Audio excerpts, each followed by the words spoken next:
গত 28শে জানুয়ারি হঠাৎ করেই প্ল্যান করে মাঝরাতে বেরিয়ে পড়েছিলাম দেওঘর ও রাজগীরের উদ্দেশ্যে গাড়ি নিয়ে। হোটেল নিয়েছিলাম দেওঘরের মূল প্রাণকেন্দ্র টাওয়ার চকে। এই হোটেলে থাকার সব থেকে বড় সুবিধা হলো এখান থেকে বৈদ্যনাথ ধাম পায়ে হেঁটে 5 মিনিট। সেই বৈদ্যনাথ ধামে পুজো দেওয়ার অভিজ্ঞতা কেমন ছিল, সাথে ছিল তপোবন পাহাড়ে ঘোরার অভিজ্ঞতা, পাওয়াপুরীর জল মন্দির দর্শন, ঐতিহাসিক নালন্দা দর্শন, চৈনিক পরিব্রাজক হিউয়েনসাংয়ের ঘর দর্শন, তাকে উদ্দেশ্য করে তার নামেই মেমোরিয়াল হল। এই সব কিছুই বিস্তারিতভাবে আলোচনা করেছি গত পর্বের ভিডিওতে। লিংক ডেসক্রিপশন বক্সে দেয়া থাকবে, প্লিজ একবার চেক করে নেবেন। আজকের পর্বে থাকছে রাজগীরের হোটেল, সাইট সিন সহ অনেক তথ্য। তাহলে চলুন শুরু করা যাক।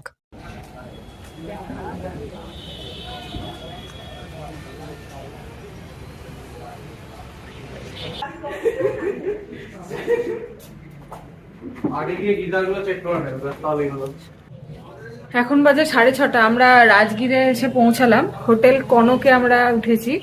তো এখানকার রুমটা আপনাদের একটু দেখিয়ে দিই। আচ্ছা, এই হচ্ছে আমাদের রুম।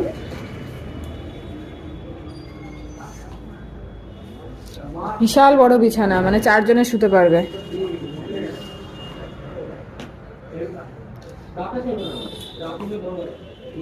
চেয়ার রয়েছে, আয়না রয়েছে, এটা কিছু জিনিসপত্র রাখার জন্য একটা করে রাখা আছে স্ট্যান্ড মতো। এই হচ্ছে বাথরুম, বাথরুমে গিজার আছে।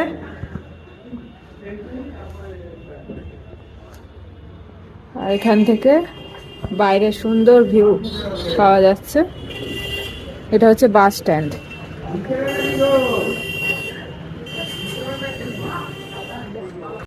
এই রুমটা পড়লে 1100 টাকা করে, ওনারা 1500 টাকা বলছিলেন।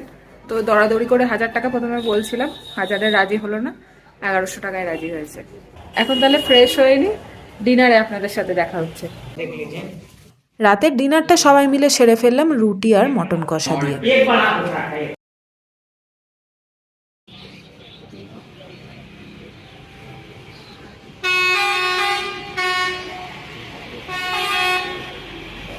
Good morning from Rajgir. এখন বাজে সকাল 8টা। আমরা রেডি হয়ে গেছি।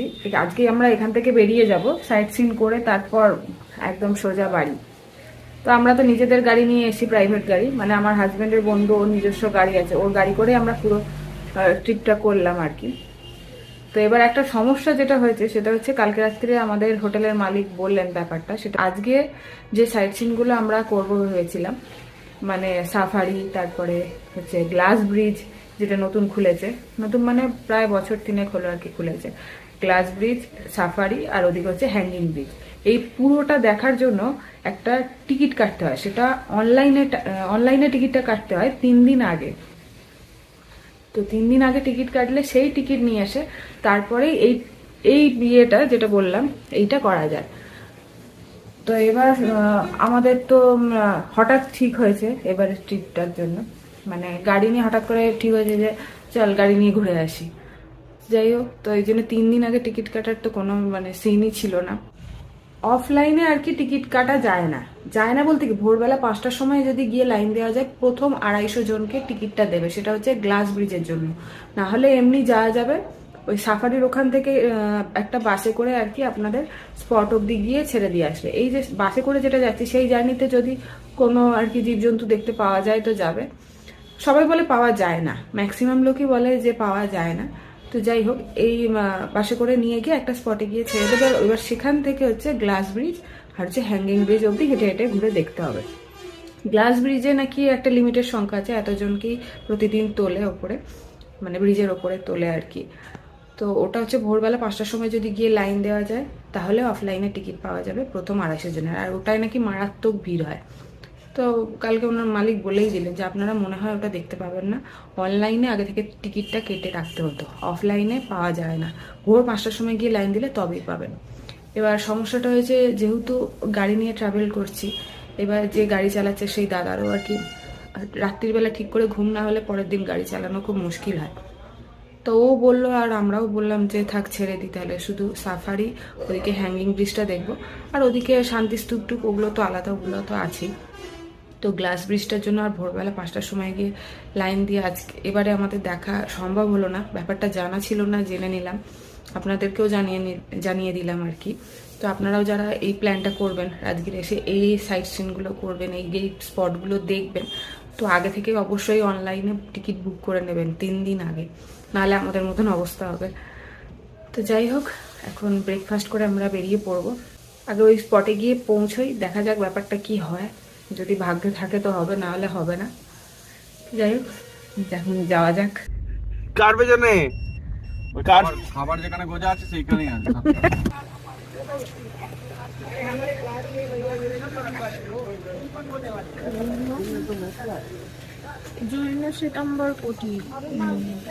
এখন আমরা এসেছি নলাখা মন্দিরে। দেওঘরে একটা নলাখা মন্দির আছে, এটা হচ্ছে রাজগীরের নলাখা মন্দিরে।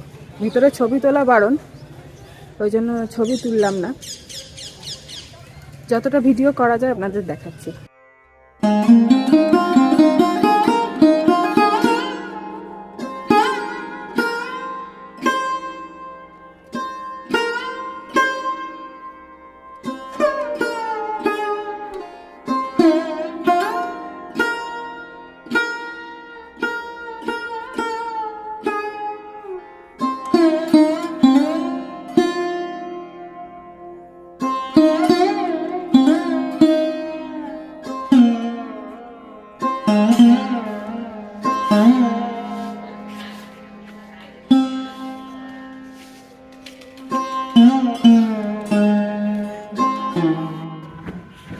নলাখা মন্দির আর গোল্ডেন টেম্পল দুটো মন্দিরই একই জায়গায় ছিল। ওই মন্দির দুটো দেখে আমরা চলে এলাম ভিরায়তনে। সেখানে 50 টাকা করে এন্ট্রি ফি নিল। ভিরায়তন হচ্ছে জৈনদের একটি মিউজিয়াম। ভেতরে রয়েছে একটা মন্দির আর পাশে রয়েছে মিউজিয়াম। মিউজিয়ামটা যদিও বন্ধ ছিল, সেটা টিকিট কাটার সময় ওনাদের বলে দেওয়া উচিত ছিল। যাই হোক, ওনারা বলেননি, আমরা শুধু মন্দিরটা দেখে চলে এলাম। কি বলেছে তো? প্রায় আধ ঘন্টার মধ্যেই আমরা পৌঁছে গেলাম বিহারের অন্যতম দর্শনীয় স্থান সোন ভান্ডার।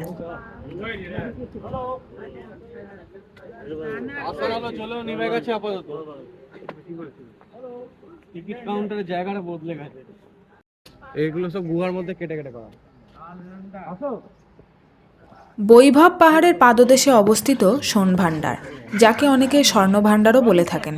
অনেকে মনে করেন গুপ্ত যুগে সৃষ্টি হয় এই গুহা। বিম্বিসারের আমলে নানান রকম সোনাদানা নাকি লুকিয়ে রাখা হতো এই গুহাতে।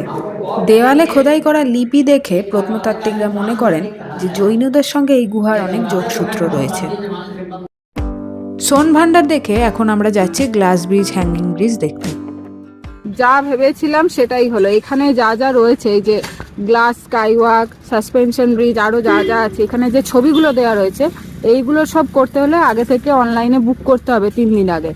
এখানে এসে মানে অফলাইনে শুধুমাত্র হচ্ছে সাফারিটা করা যাবে। ব্যাপারটা আগেই শুনেছিলাম, তবুও মনে কোথাও একটা আশা ছিল। যাই হোক, শুধু সাফারি করার আর কারো ইচ্ছে ছিল না বলে এখান থেকে বেরিয়ে গেলাম। আচ্ছা, এখন আমরা এসেছি বিশ্ব শান্তি স্তূপে।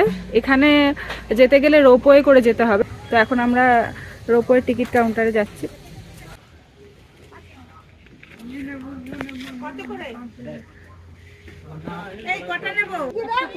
120 টাকা বাবা, টিকিট নিল 120 টাকা করে।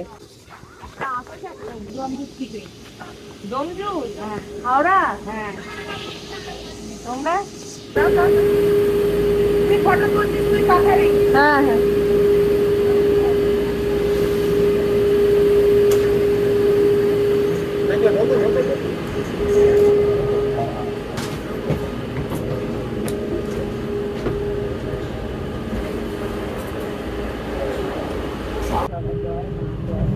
ধরতে যাবো না আমাকে।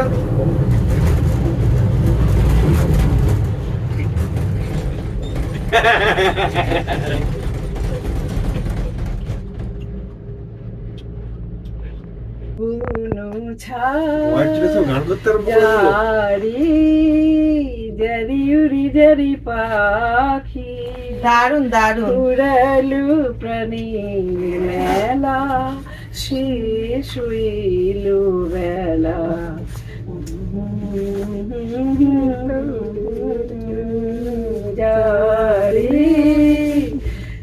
পাখি তারপরে তালিয়া তালিয়া তালিয়া তালিয়া চলছে না, ওটা অনেক বেশি মজা। আমরা পৌঁছে গেছি আমাদের গন্তব্যস্থলে। পৌঁছে গেছি। আর ভয় নেই, কানুন দরকার নেই। খুব সুন্দর গান বাজনা সব হলো।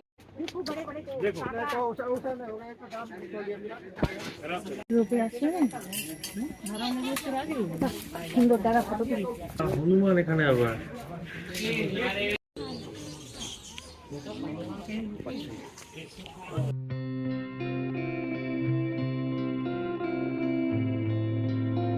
রাজগীরের 400 মিটার উঁচু রত্নাগিরি পাহাড়ের চূড়ায় অবস্থিত এই বৌদ্ধ শান্তিস্তূপ খুবই শান্ত এবং নিরিবিলি একটি জায়গা।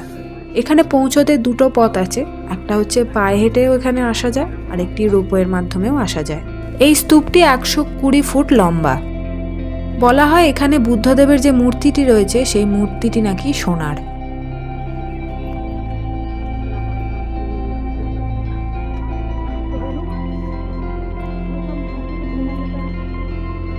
ঊনিশশো সালে এই স্তূপটির প্রথম প্রতিষ্ঠা হয় এবং পরবর্তীকালে আবার নতুনভাবে সংস্কার করে 1993 সালে নতুন করে উদ্বোধন হয়।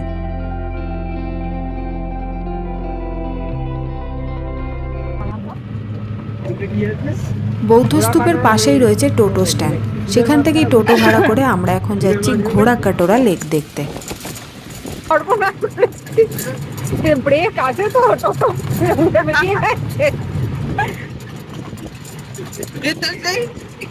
শোলে বইয়ের চাল দাঁড়ো দূর দাদা।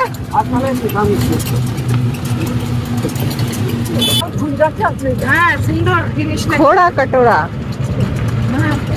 এই সেই ঝিল, পাথর দিয়ে পাটিল বানানো, বেশ সুন্দর জিনিস। এটা কিন্তু একটা এই যে ঝিল, এরকম। এইটা দেখতে আসলাম। হ্যাঁ, সুন্দর জায়গা। ওই দেখো বোটিং করছে সব। বোটিংও করা যায়। ওই যে করছে। হ্যাঁ, তাই তো। দেখ, আমি একটু ফটো তুলি। ওই টোটো স্ট্যান্ড থেকে এখান অবধি আসতে বেশ অনেকটাই সময় লাগলো। রাস্তাটা তো বললো তো 6 থেকে 6.5 কিলোমিটার রাস্তা, আর রাস্তার অবস্থা এত খারাপ, এত বাজে। যাই হোক, এসে কিন্তু এখানটা বেশ ভালোই লাগছে, সব বোটিং ফোটিং করছে, ভালো জায়গা। ঘোড়াকাটোরা লেক কথিত আছে একসময় রাজগীরের রাজাদের ঘোড়াগুলো এখানে জল পান করতে আসতো এবং এই লেকের আকৃতিটাও অনেকটা ঘোড়ার মতন। ঘোড়াদের জল পান করতে আসা এবং ঘোড়ার মতন আকৃতি, এই দুয়ে মিলে এই লেকের নামকরণ করা হয়েছে ঘোড়াকাটোরা লেক। লেকের ঠিক মাঝখানে রয়েছে একটি সুবিশাল বুদ্ধদেবের মূর্তি এবং এখানে বোটিং করারও ব্যবস্থা রয়েছে। খুবই সুন্দর মনোমুগ্ধকর একটি জায়গা। আমাদের সবারই এই জায়গাটা বেশ ভালো লেগেছে।